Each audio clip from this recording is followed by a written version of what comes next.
Hello and welcome back. It is Monday. I am Mr. Sosatris, and this week I wanted to talk about the Arabian Nights.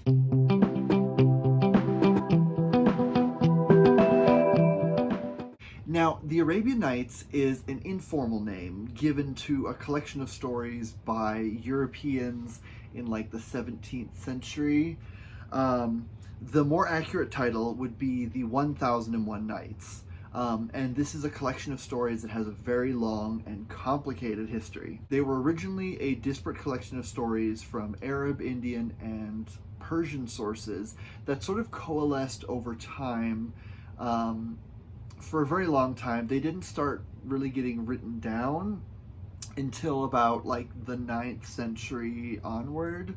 And we kind of see the 1001 Nights become a thing between like the 9th and 15th century. That's when they started to get written down. They tell the story of a tyrannical king named Shahryar, and I'm pretty sure I pronounced that wrong, and I'm so sorry.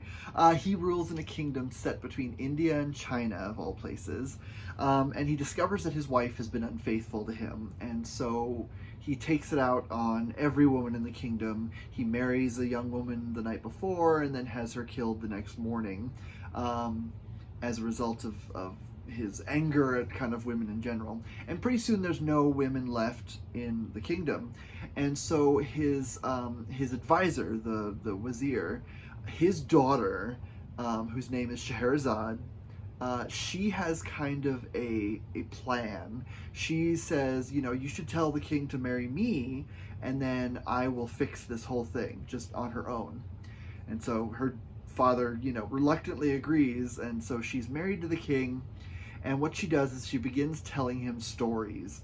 And at the end of each day, she either ends her story on a cliffhanger, or she ends it sort of with a philosophical discussion that's really complex and interesting.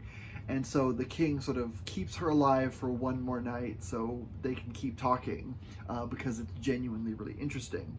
Eventually, this carries on over 1001 nights to the point where the king sort of forgives all women ever and keeps Scheherazade alive, and they kind of live happily ever after, which I don't know how that would work because he was kind of a scary person, but it ends well. What's really cool about this collection is that it's set within a frame story. The story of Scheherazade and the king. That's a frame story to which all the other stories are sort of collected. And this isn't anything new. We see this a lot. In Italian, you've got the Decameron by Boccaccio, which is a collection of 100 stories told over 10 days by sort of 10 people who are waiting out, I think, the plague. In a castle. So they're on lockdown and they're sharing stories to pass the time. There's also, of course, Chaucer's Canterbury Tales, which is a collection of stories, some funny, some more serious, but mostly funny. And they're all told by pilgrims who are kind of gathering at an inn on their way to Canterbury for like a religious pilgrimage.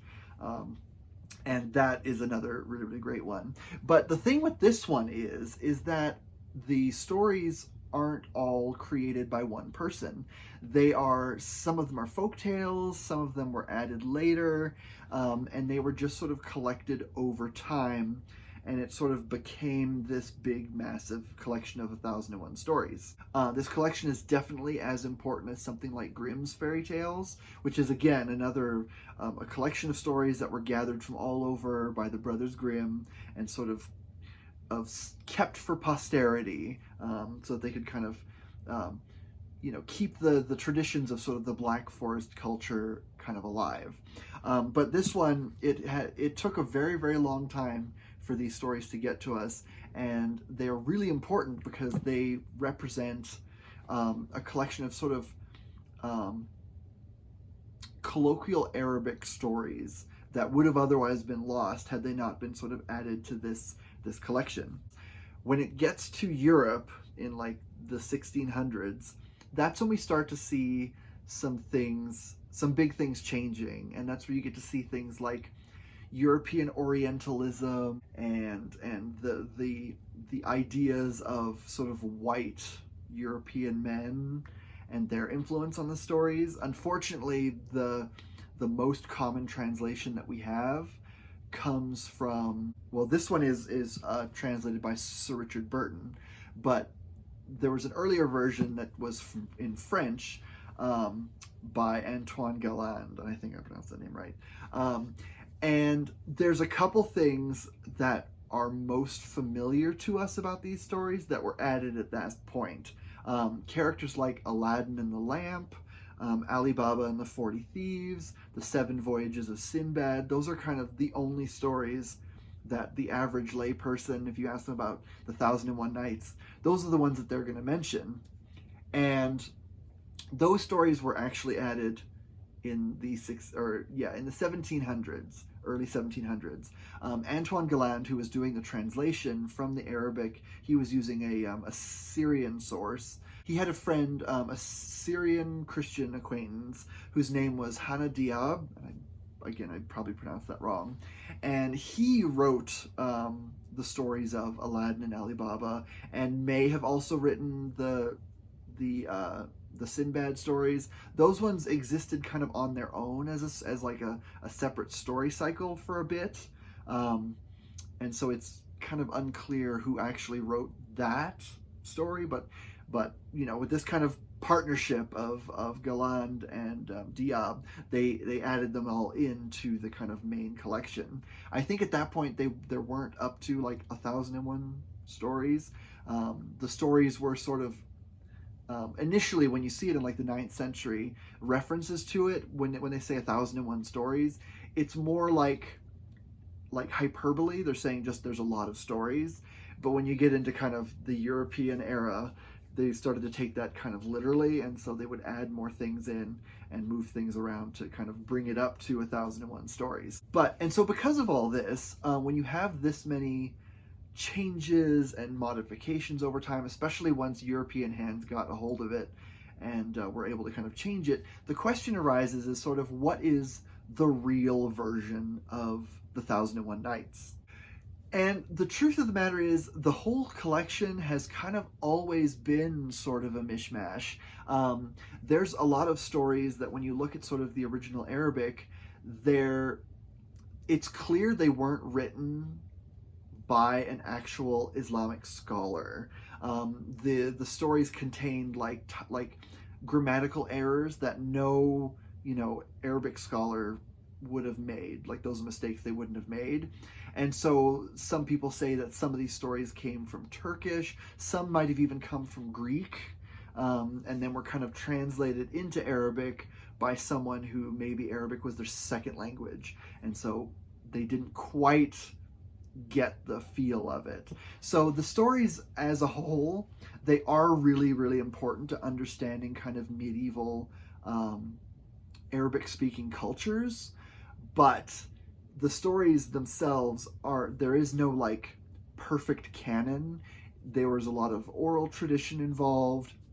It was a really long time before the stories started to even get written down.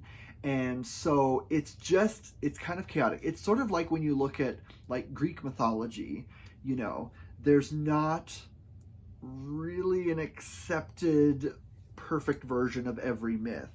And then there were some myths that were changed as late as like the Roman period. When you think of like the story of Medusa, the whole thing about her being assaulted by Poseidon in the temple, because she was a priestess there, that was entirely invented by Ovid for his Metamorphoses, which was written in Rome.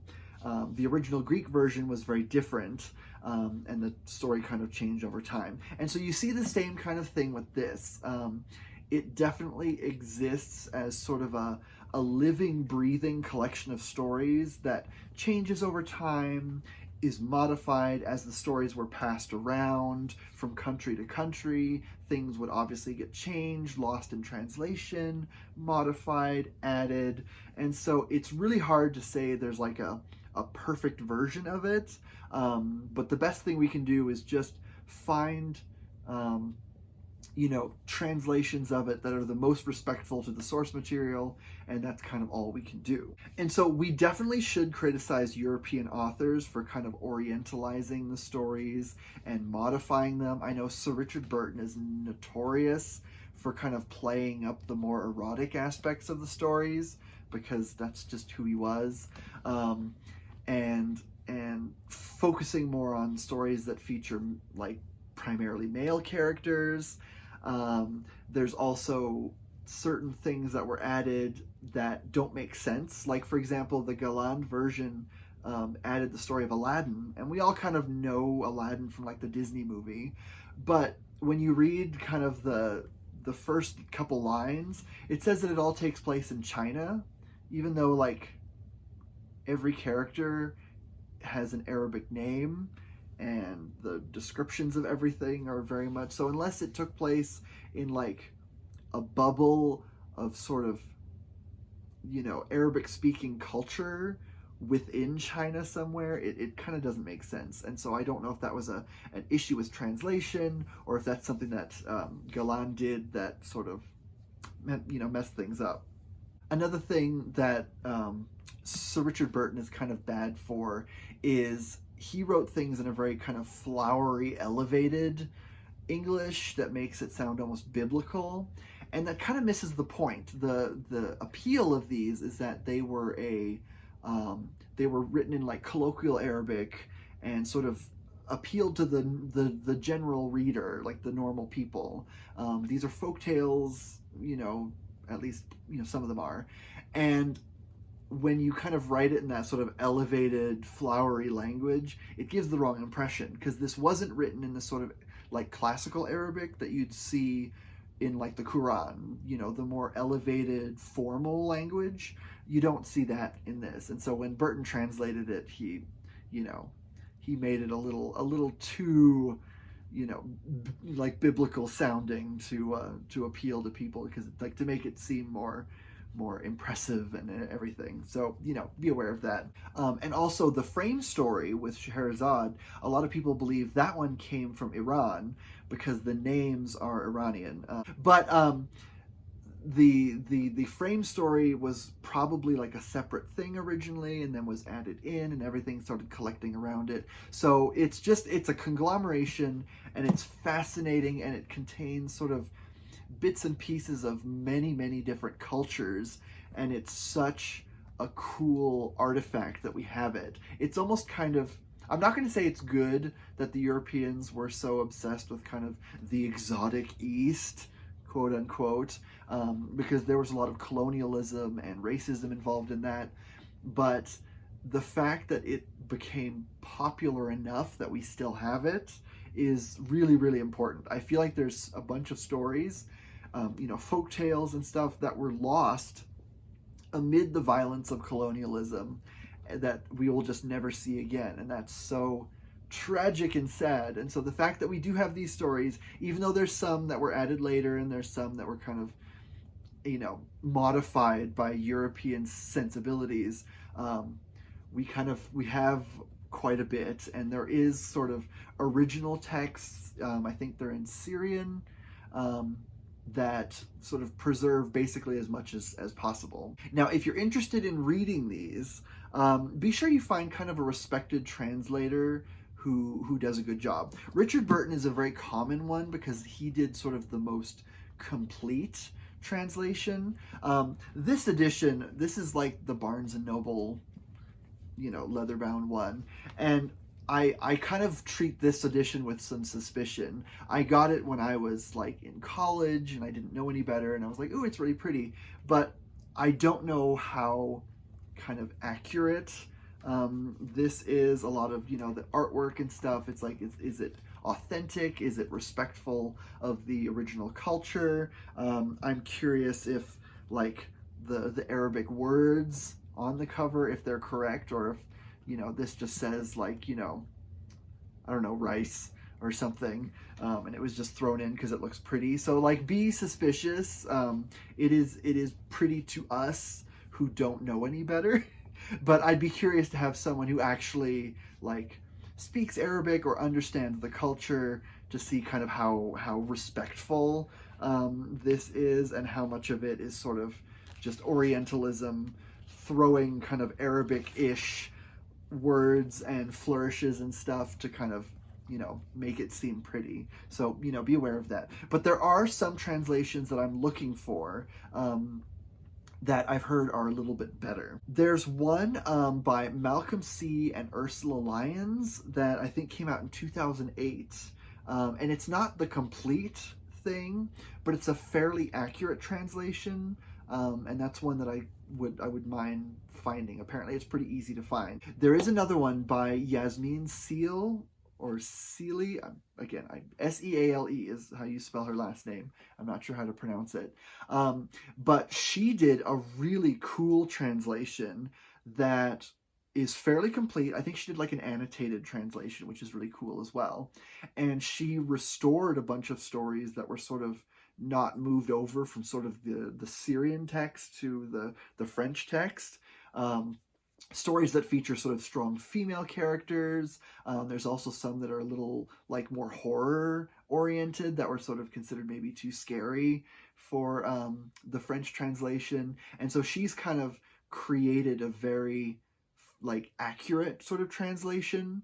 And I'd love to find that. I don't know if it's like a massive multi-volume thing and it's like super expensive, but I would like to find sort of her translation, because it sounds like she really she understood the source material well enough to kind of render it accurately and respectfully, because she's a British Syrian writer, and so she has the cultural background to do it right.